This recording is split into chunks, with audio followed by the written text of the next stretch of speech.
Mesdames, Messieurs, merci d'être présents pour ces déclarations conjointes à la presse qui marquent l'aboutissement des travaux entre les délégations de la République du Congo et de la République du Sénégal.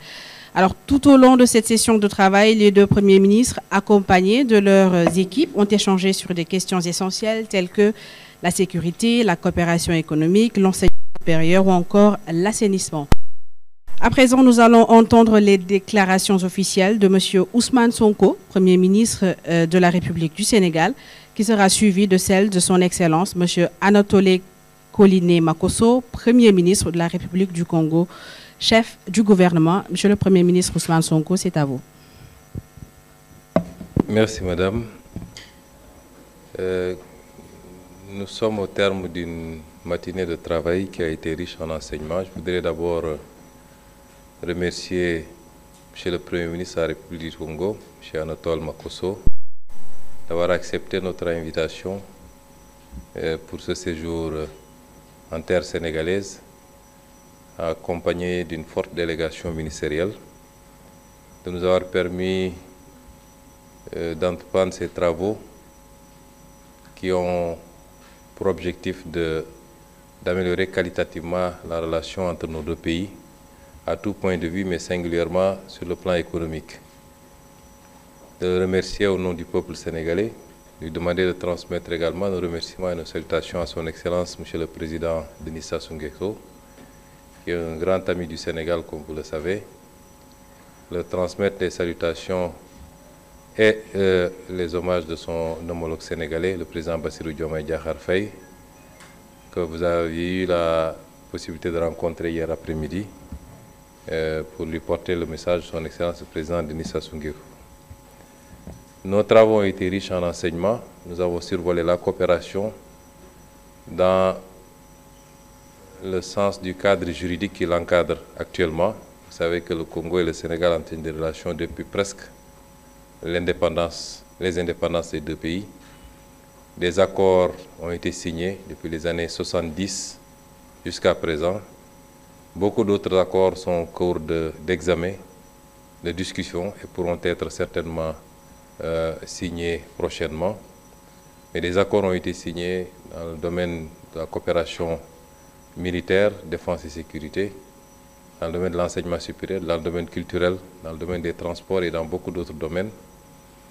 Mais ce qui était important aujourd'hui, c'est d'acter des mesures de relance de cette coopération à travers la réactivation certainement de la commission mixte paritaire qui ne s'était pas plus réunie depuis 2018, mais à travers la décision que nous avons prise de mettre en place un comité ad hoc qui se chargera de réfléchir, d'approfondir les pistes de coopération qui ont été évoquées aujourd'hui dans des secteurs économiques importants sur lesquels nos deux pays peuvent s'enrichir mutuellement, notamment le secteur de l'énergie, le secteur de l'exploitation forestière, particulièrement le bois, mais le secteur de l'agriculture également, et beaucoup d'autres secteurs, indépendamment de la revue qui a été faite avec les différents ministères ici présents, l'assainissement,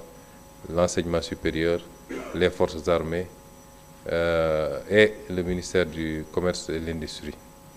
C'est dire donc que nous sortons de cette matinée de travail très satisfaits et très confiants de pouvoir impulser une dynamique nouvelle pour cette relation entre nos deux pays et la hisser à un niveau qu'elles n'ont jamais atteint.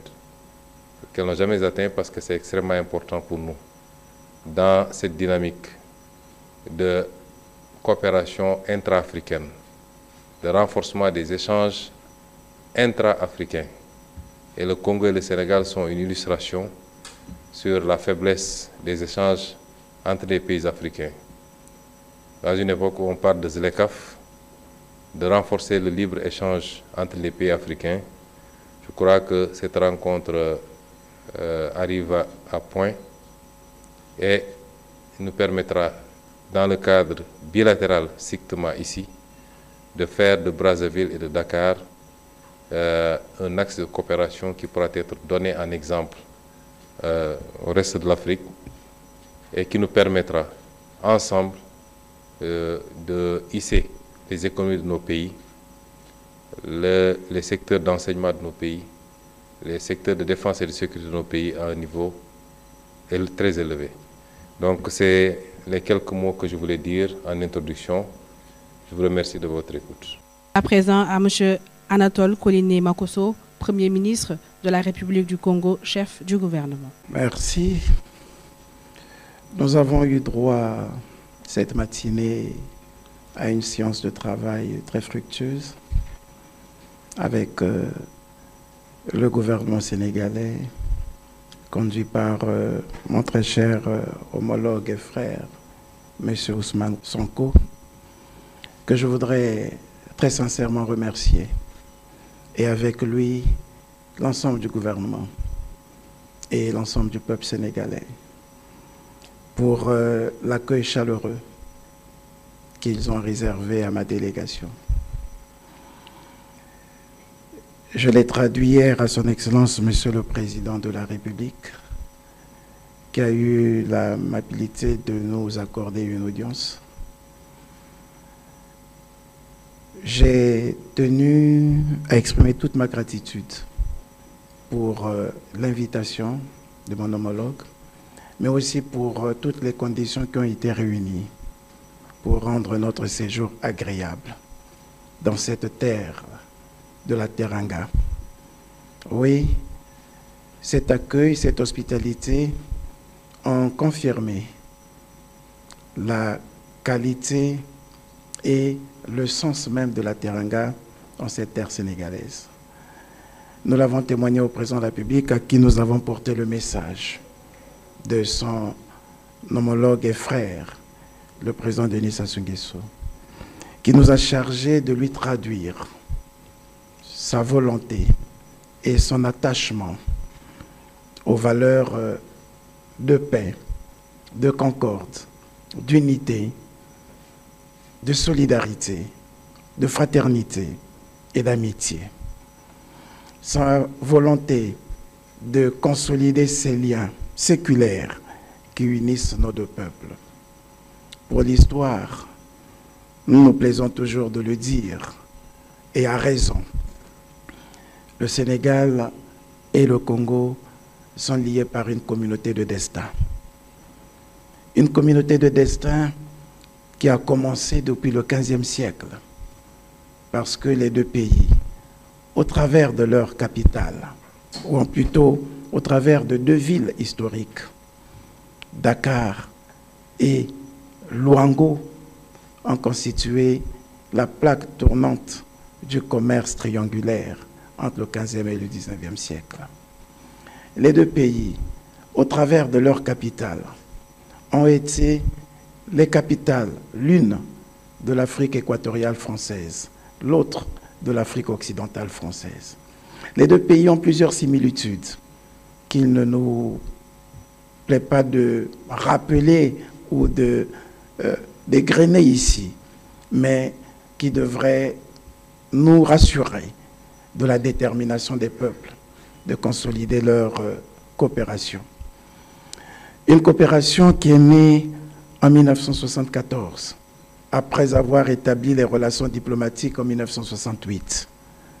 1974 aura marqué le point de départ d'une coopération très active et qui a été consolidée par l'accord de coopération ratifié par le Congo le 15 janvier 1975. Et depuis là, les commissions mixtes se sont multipliées jusqu'en 1987, quand nous avons tenu à ce moment-là pratiquement 3 commissions mixtes.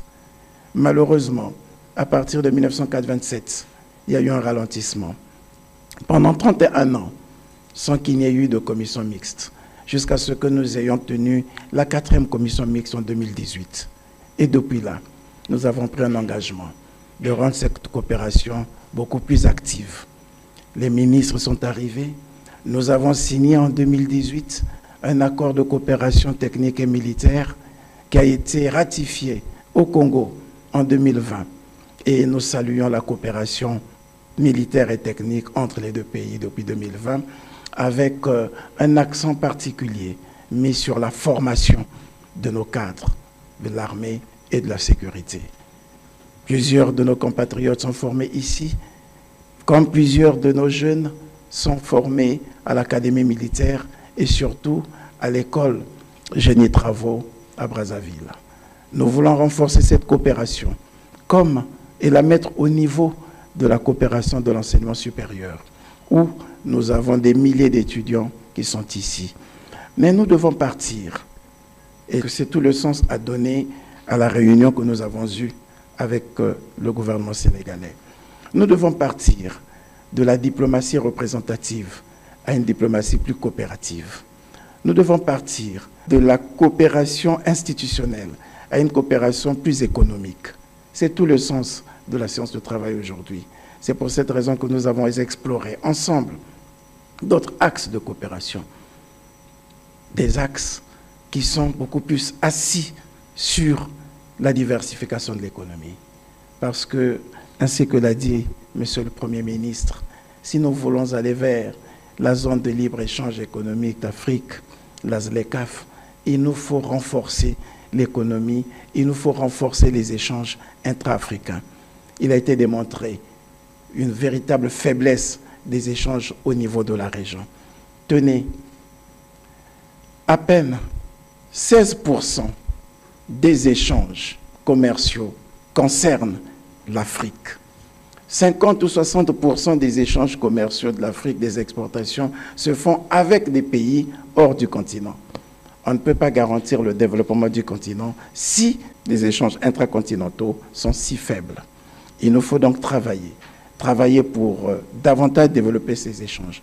Il nous faut travailler pour réussir à faire éclore les petites et moyennes entreprises au Sénégal comme au Congo, parce que c'est un moyen de diversification de l'économie, c'est aussi un moyen d'investissement direct étranger qui devrait nous permettre de réduire le choc que nous vivons souvent lorsque, effectivement, du fait du marché qui soit volatile, que nous vivons souvent et qui fragilise nos économies en cas de choc extérieur. Donc, oui, nous avons beaucoup de choses à faire, nous avons ouvert un certain nombre de pistes et nous avons foi que nous allons nous y mettre pour réussir cette coopération, pour la rendre beaucoup plus pérenne, beaucoup plus souveraine, beaucoup plus résiliente. Merci pour ces mots, merci pour ces déclarations. Nous allons à présent ouvrir, avec votre permission, bien sûr, une brève session de questions-réponses avec les journalistes. Nous vous prions de bien vouloir vous présenter en donnant votre nom et le nom du média que vous représentez. Et je rappelle que ce sera 3 questions pour 3 médias. Bonjour, je m'appelle Amadou Moustapha Dian. Je suis journaliste à la radio Sud FM de Dakar. Excellence Moïse Malamou, en terre sénégalaise et africaine, de la teranga sénégalaise dont on parle. Une question sur les relations justement entre les deux pays et sur le plan énergétique, pétrolier et aussi universitaire. À quel niveau souhaitez-vous justement hisser cette coopération dans ces domaines stratégiques entre les deux pays? Monsieur le Premier ministre Deweneti, on vous voit dans une activité diplomatique très intense. Vous voyagez et vous recevez. Vous parlez tout à l'heure de relancer la coopération sud-sud intra-africaine. Est-ce justement cette volonté-là qui vous anime et qui anime le gouvernement sénégalais à travers ces activités? Merci beaucoup. Bonjour, Monsieur le Premier ministre. Je suis Adi Fatou Bari, journaliste à Radio Sénégal. J'ai une question et je vous l'adresse à vous deux, Excellences.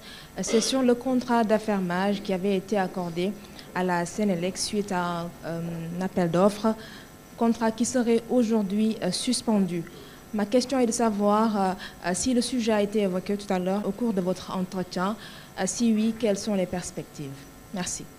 Bonjour. Bonjour. Léa Elisabeth Steroff, je travaille pour RFI. Une question à vous d'abord, Monsieur le Premier ministre du Congo. Vous avez parlé de nécessité de renforcer les liens économiques entre pays interafricains. Je voulais vous poser une question par rapport à quel bilan vous faites des accords que vous aviez conclus avec le Rwanda. Je fais référence à la décision qui a été prise de mettre fin à la mise à disposition de 12 000 hectares de terre avec des opérateurs rwandais. Pourquoi ? Quel bilan de cette coopération ? Et à vous, Monsieur le ministre Ousmane Sonko, vous parlez de nécessité de renforcer l'économie, les relations économiques. Le secteur privé parle d'un climat morose. Est-ce que vous ne craignez pas que les audits qui ont été lancés, les redressements fiscaux qui ont été lancés, n'inquiètent les investisseurs qui souhaiteraient investir au Sénégal? Merci beaucoup.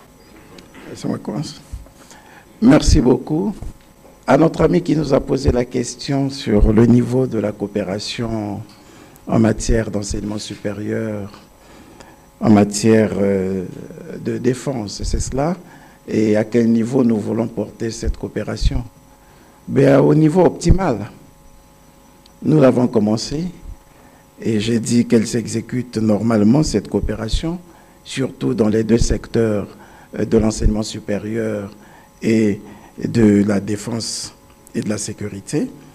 Un accent particulier est mis sur la formation.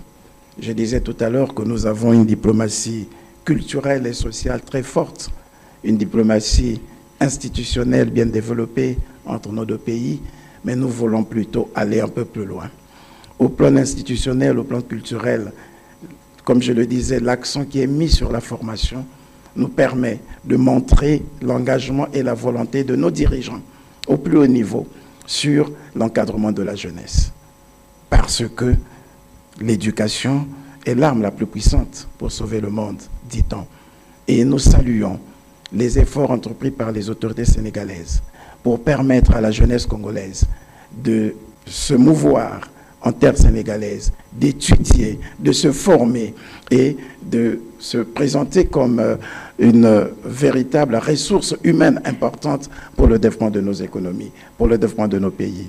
C'est cette coopération que nous continuons à soutenir, à consolider, et nous veillons à ce qu'elle soit la plus performante possible. Au sujet du contrat d'affermage, avec la Sénélec, je voudrais vous rassurer que la réforme du secteur d'électricité est un engagement pris par notre pays depuis 2003. Voyez-vous, depuis 2003, nous avons adopté le Code de l'électricité qui avait envisagé la libéralisation du secteur de l'électricité, mais pas que la libéralisation du secteur de l'électricité, la segmentation du secteur de l'électricité en 3 pôles principaux.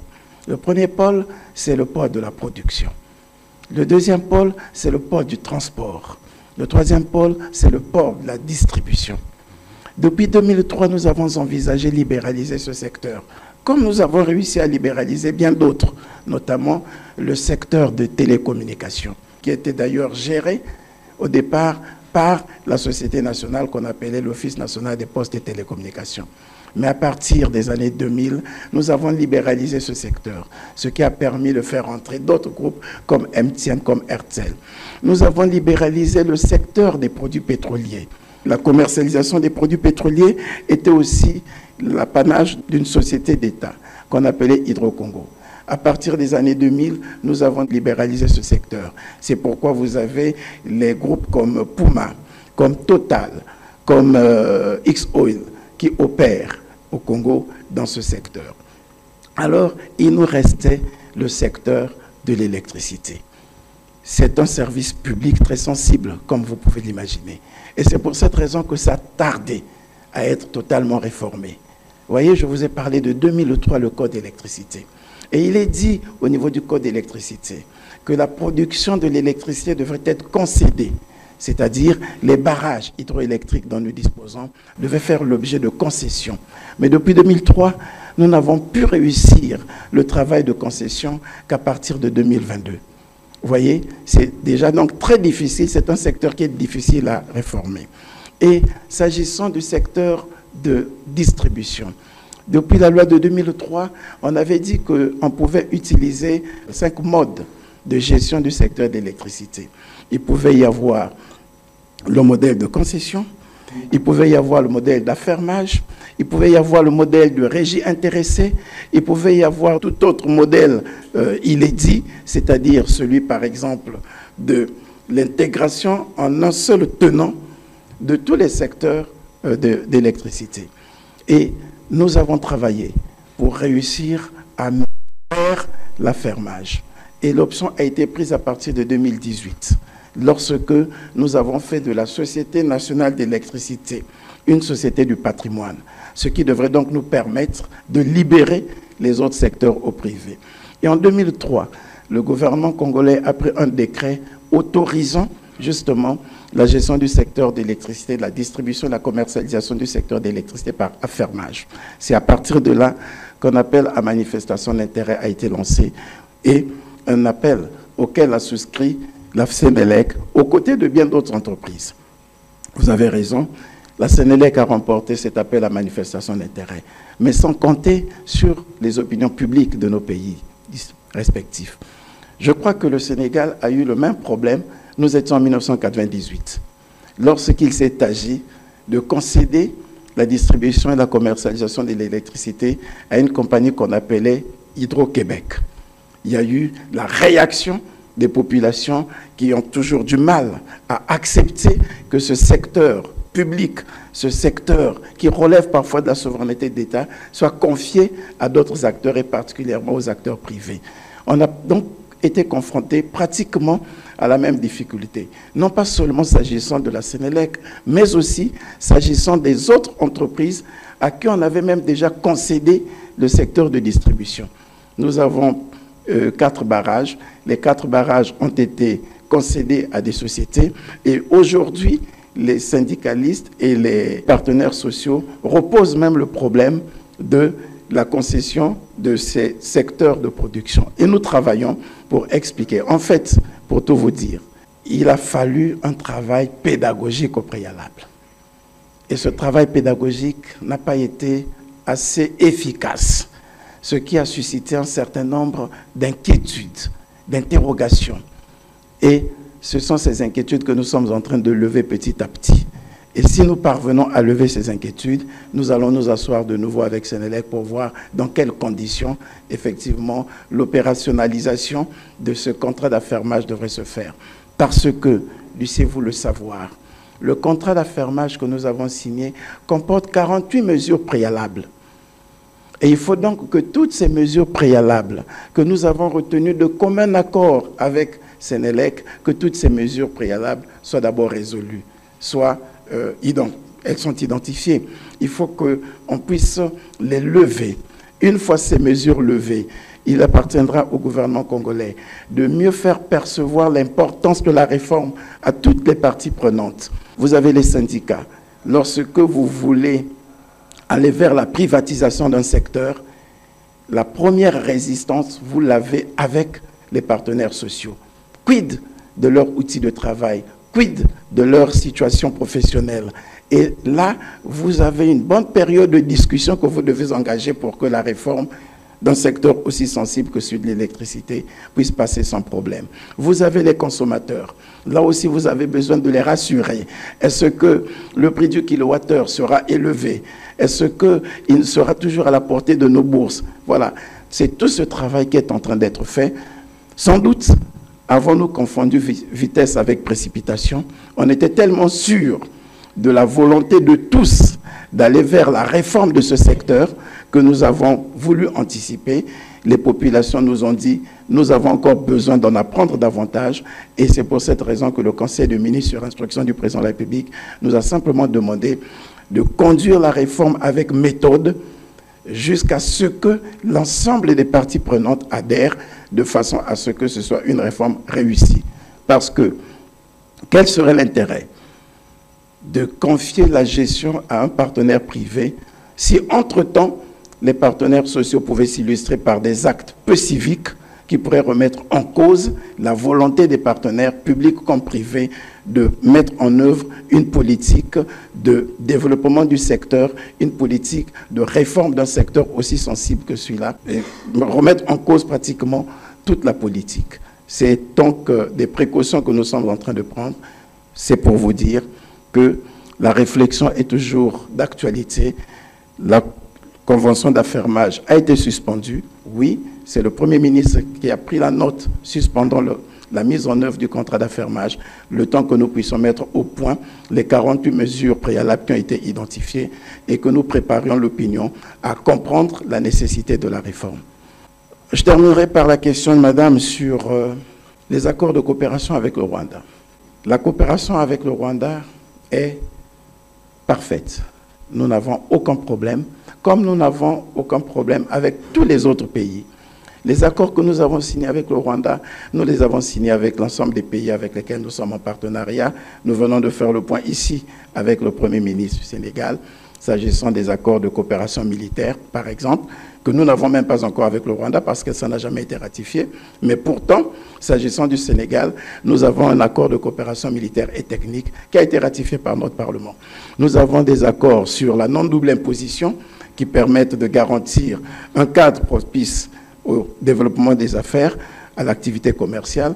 Nous avons des accords sur le transport aérien avec le Rwanda. Nous avons des accords de toute nature, y compris sur le partenariat commercial. Donc, nous n'avons aucun problème d'accord.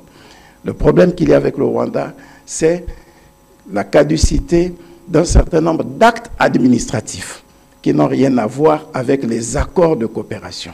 Il s'agit des actes administratifs, des actes réglementaires par lesquels le Congo a mis à la disposition des entreprises rwandaises des terres pour l'activité agricole, par le biais des autorisations expresses d'occuper ou des autorisations provisoires d'occuper.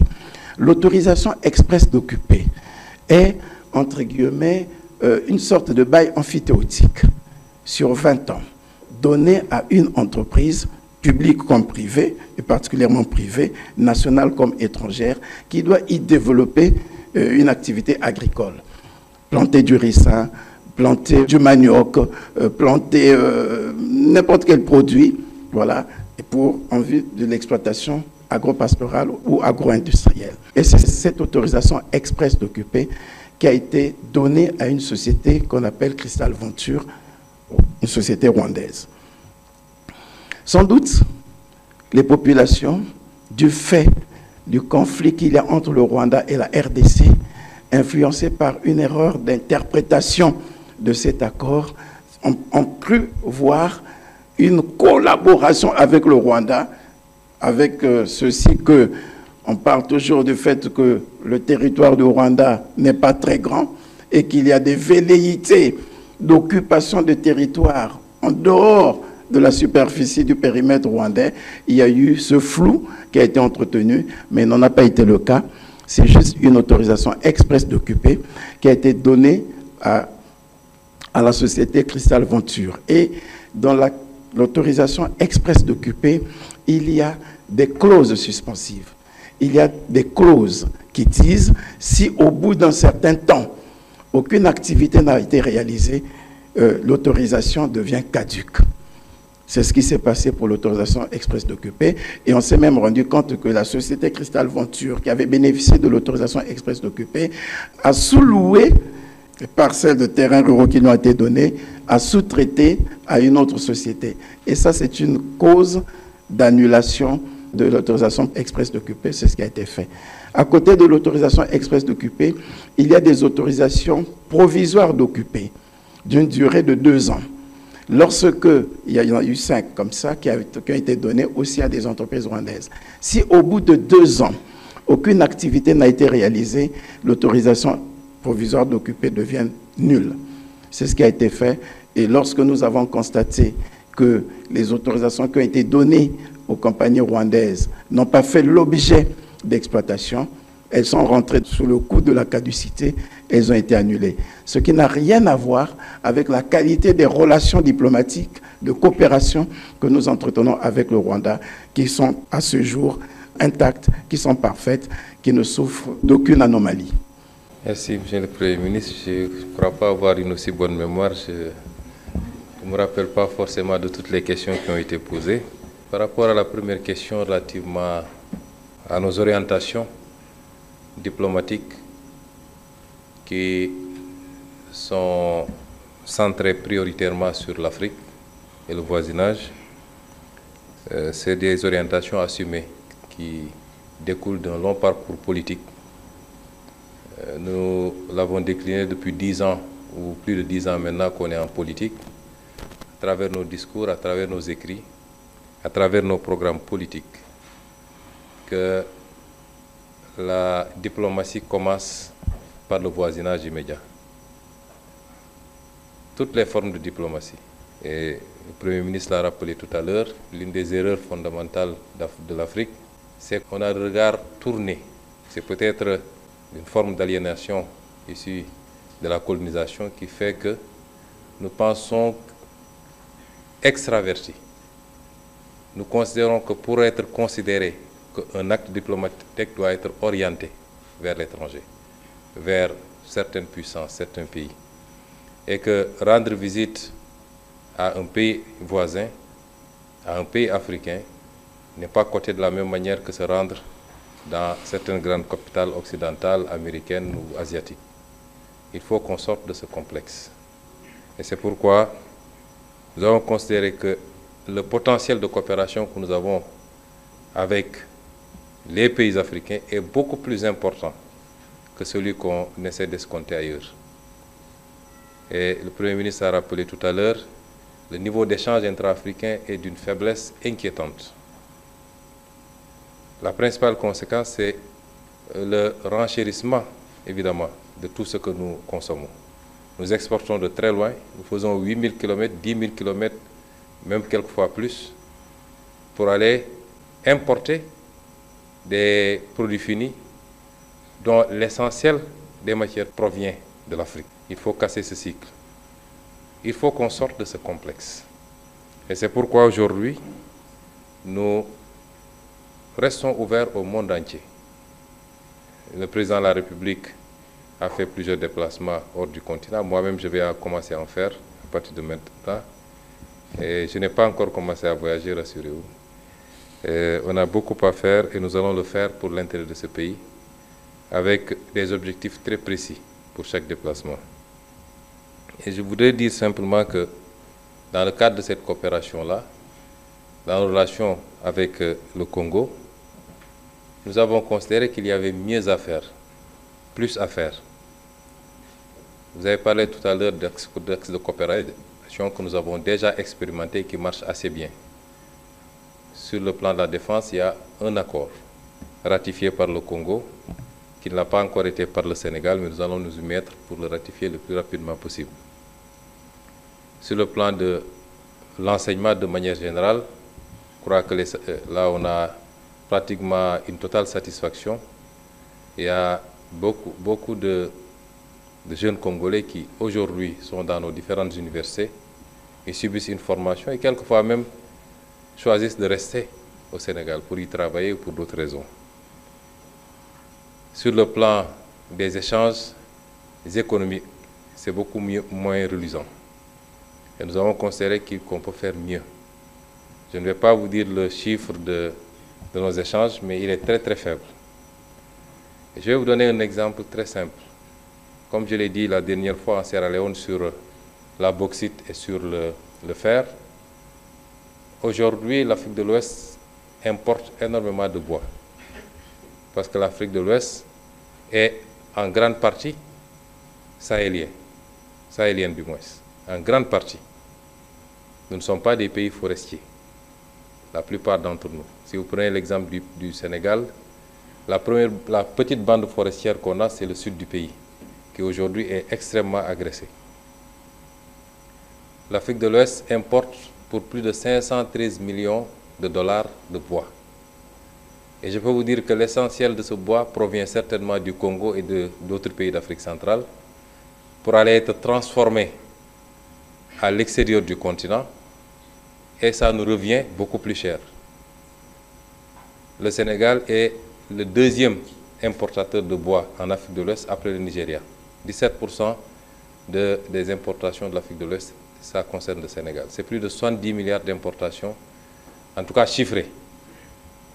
Voilà un axe de coopération qui peut être intéressant parce que le Congo est la deuxième réserve mondiale de bois après l'Amazonie. les capacités sont extrêmement importantes. En travaillant avec le Congo, nous pouvons travailler à essayer de sauvegarder ce qui nous reste, le peu qui nous reste de forêt, sans pour autant entamer le potentiel du Congo. En travaillant avec le Congo, et nous saluons la nouvelle dynamique au Congo, parce que c'est ça qu'il faut faire en Afrique, que chaque pays africain s'organise pour que les matières premières issues de son sol soient transformées, en tout cas de manière primaire ou de manière définitive, soient transformées sur son sol. Le Congo a pris cette résolution d'interdire l'importation du bois brut, et c'est une très bonne chose. Dans les axes de coopération que nous envisageons, il est possible que des Sénégalais, que le secteur privé sénégalais puisse aller investir au Congo pour traiter du bois et même aller vers la transformation la plus aboutie, notamment dans le domaine du mobilier, dans le domaine des contreplaqués et tout ce que vous voulez. Ensuite, le bois transformé, la première transformation, la transformation primaire, peut être acheminé également vers le Sénégal, qui, au-delà de notre consommation, ici, pour les besoins du marché local, notre ambition, c'est de faire du Sénégal un point d'éclosion pour pouvoir distribuer dans le reste de l'Afrique de l'Ouest. Et donc, c'est des axes de coopération comme celle-là, dont nous avons beaucoup discuté et pour lesquels nous avons mis en place un comité ad hoc qui va travailler à matérialiser cela, et nous espérons, dans cet esprit d'une coopération mutuellement gagnante. Nous sommes entre Africains, nous ne sommes pas dans un schéma de dire il faut que telle pompe sur telle autre, ce n'est pas ça la logique, mais que ce soit des coopérations mutuellement gagnantes, qu'au bout de la collaboration, que le Congo sente que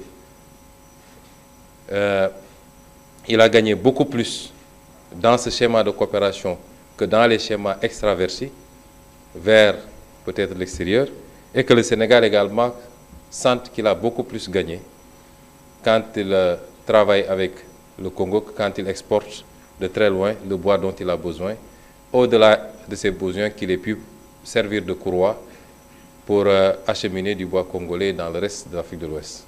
C'est autant de réflexions comme celle-là qui ont été initiées aujourd'hui, et nous pensons être sur une voie qui nous permettra de hisser la coopération, mais surtout de rapprocher les peuples, parce que c'est ça aussi l'importance de cette discussion. Sur la question de l'énergie, je considère que le Congo est un pays souverain qui a éprouvé le besoin à un moment donné d'aller vers une forme d'organisation de son secteur énergétique. Un appel d'offres a été lancé. La Sénélec, qui est une entreprise sénégalaise et qui est une fierté en tant qu'entreprise sénégalaise, a concouru à côté d'autres entreprises issues de pays beaucoup plus puissants que le nôtre, d'autres entreprises certainement africaines également. Et à l'issue du processus, elle a été choisie de manière transparente. Nous nous en félicitons, et en félicitons également le gouvernement congolais. Le Premier ministre rappelait tantôt que le marché est très encadré, parce que ce n'est pas seulement le Congo, mais des partenaires financiers du Congo qui concourent au financement de cette activité, ont eu un regard sur ce qui s'est fait. En tant que Sénégalais, nous ne pouvons que nous féliciter que la Sénélec ait pu performer à ce niveau. Le Premier ministre a rappelé un certain nombre d'occurrences qui les ont amenés à suspendre. J'insiste sur le mot suspension. Il n'a pas été question ici d'annulation du marché. Il y a des préoccupations intérieures qui ont amené le gouvernement congolais à considérer qu'il fallait suspendre le temps de procéder à un certain nombre de réglages.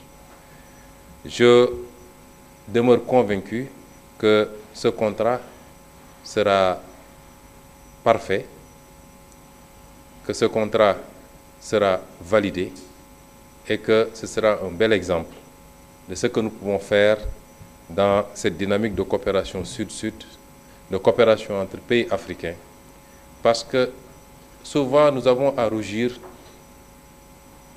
de faire venir des entreprises qui viennent de très très loin, ce qui n'est pas mauvais. Nous ne sommes pas hermétiques.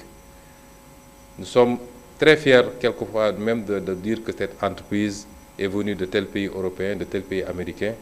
Il faut que cette fierté-là aussi, nous puissions l'éprouver. Le Sénégal est un pays ouvert, il y a des entreprises de beaucoup d'autres nationalités africaines, comme je l'ai rappelé tantôt à M. le Premier ministre, qui officient au Sénégal, qui gagnent des marchés importants, qui y travaillent. Des entreprises sénégalaises qui sont aujourd'hui des fleurons. Je veux citer par exemple la Sonatel qui aujourd'hui est présente dans, au moins en plus du Sénégal, 3 autres pays africains. Des entreprises sénégalaises également ambitionnent d'aller à la conquête de marchés africains. Et c'est ça l'esprit de la ZECRAF d'ailleurs, d'être compétitive parce qu'on ne leur donne pas de cadeaux et de pouvoir prester dans ces pays-là, apporter de la satisfaction pour ces pays, mais également pouvoir s'agrandir, se développer à partir des marchés qu'ils ont dans ces pays-là. Et je demeure convaincu, en écoutant M. le Premier ministre, parce qu'on en a discuté d'abord avant-hier lors du dîner, on en a discuté ce matin en tête-à-tête, on en a discuté tout à l'heure dans les travaux. Si nos amis du Congo avaient l'intention de mettre un terme à ce marché, peut-être qu'on ne serait pas là en train de discuter, peut-être que même cette visite ne se passerait pas comme elle se passe. Et j'ai également largement discuté avec la plus haute autorité de la Sénélec, qui est dans de très bonnes dispositions, qui comprend la plupart des préoccupations soulevées ici, et qui considère qu'il est possible d'y pourvoir de la manière la plus facile. Et je pense que, Monsieur le Premier ministre, le Sénégal vous réitère à vous, au président Son Excellence Denis Sassou Nguesso et à tout le peuple congolais, parce que parmi les inquiétudes, il y a le fait d'avoir douté que l'État du Sénégal soutienne vraiment la Sénélec. La Sénélec est une entreprise privée, de droit privé certes, mais détenue, je crois, à 90% par l'État du Sénégal. Donc tous les actes que pose la Sénélec, considérez que ces actes sont posés également d'ordre et pour le compte de l'État du Sénégal. Et que l'État du Sénégal accompagnera cette entreprise intra-africaine pour qu'elle soit un succès éclatant et qu'on puisse démontrer à la face du monde que nous pouvons faire ce qui se fait partout ailleurs, ensemble, la main dans la main. Quant à la dernière question, si je n'en ai pas omis, je crois qu'on parle de fiscalité et l'impact des procédures, d'un certain nombre de procédures entamées sur les décisions d'investissement au Sénégal. C'est des questions, je ne dis pas qui ne se posent pas ailleurs, mais souvent qui se posent de manière curieuse quand il s'agit de l'Afrique. Je ne pense pas que le Sénégal soumette les entreprises qui investissent sur son sol, qu'elles soient des entreprises sénégalaises, africaines ou internationales, elles ne sont pas soumises à plus de pression fiscale qu'ailleurs dans le monde. Ça n'existe pas. Il se trouve qu'il y avait dans le passé une certaine perception. Je ne dis pas que c'est toutes les entreprises, il faut qu'on se comprenne bien, mais une certaine perception facilitée également par les pratiques internes, par les complicités internes, par les mauvais comportements dans les administrations, mais également des autorités politiques, qu'on pouvait venir investir dans nos pays, engranger les gains les plus importants et repartir tranquillement sans honorer ses obligations fiscales. Ça, c'est souvent conçu de cette manière. Eh bien, il faut que nous puissions tous nous entendre qu'en tout cas ici au Sénégal, cela est révolu. Nous avons un cadre fiscal qui est le même que partout dans le monde, qui n'est pas répressif, mais qui n'est pas également très permissif. Nous ne sommes pas un paradis fiscal, mais nous ne sommes pas également un pays qui surtaxe. Nous avons une fiscalité normée, normale, qui répond aux standards internationaux, les meilleurs standards internationaux du moins. Et cette fiscalité-là s'applique uniformément, qu'on soit sénégalais, japonais, congolais, allemand, il n'y a pas de discrimination. Et la législation fiscale continue à s'appliquer ainsi. ceux qui veulent investir au Sénégal. Nous travaillons à renforcer l'attractivité du pays.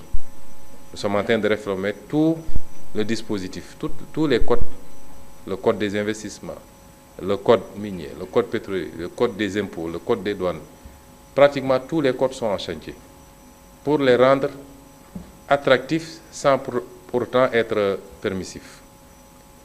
Nous créons les conditions de la sécurité de l'investissement dans ce pays. Sécurité juridique, mais c'est également sécurité tout court pour que l'investisseur puisse se sentir à l'aise quand il est au Sénégal. Et c'est ça le rôle de l'État. Ce qu'on attend en retour de ces investisseurs, c'est qu'ils puissent respecter les règles, les lois de ce pays. Qu'ils puissent travailler, investir, créer des emplois, payer des impôts. Ce qu'ils ont, après tout ça, comme gain, ils peuvent l'amener où ils veulent. Ce n'est pas ça le problème.